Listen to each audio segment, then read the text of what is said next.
Social మీడియాని ఎలా వాడాలో కేటీఆర్ గారు కొన్ని కామెంట్స్ చేయడం జరిగింది. సోషల్ మీడియాను ఒక ఆయుధంలాగా వాడుకోవాలని కూడా యువతకు కేటీఆర్ పిలుపునిచ్చారు.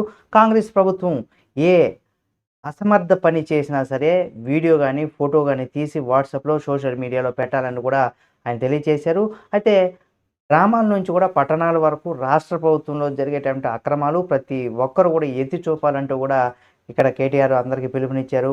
ఒక్కొక్కరికి ఒక్కొక్క కేసీఆర్ లాగా జరుగుతున్నటువంటి అన్యాయాన్ని ప్రశ్నించాలంటూ కూడా కేటీఆర్ అయితే తెలంగాణ ప్రజలకు అయితే ఆహ్, పిలుపునిచ్చారు.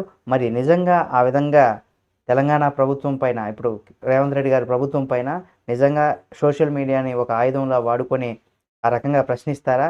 లేకపోతే ఇక్కడ గత ప్రభుత్వం అంటే కేసీఆర్ గారి ప్రభుత్వం హయాంలో జరిగినటువంటి అవకతవకల మీద ప్రశ్నిస్తారా? అనే దానికి సంబంధించి అది అంటే జరిగిందా లేదని వాళ్ళ అభిప్రాయం ద్వారా కూడా ప్రశ్నిస్తారా లేదా అనేది కూడా చూడాలి. చూద్దాం ఏం జరుగుతుంది ఏమనేది కూడా ఈ వీడియో మీకు నచ్చితే లైక్ చేయండి. మరిన్ని వీడియోల కోసం మన ఛానల్‌ని సబ్స్క్రైబ్ చేసుకొని పక్కనే ఉన్న బెల్ బటన్ నొక్కడం మాత్రం మర్చిపోకండి.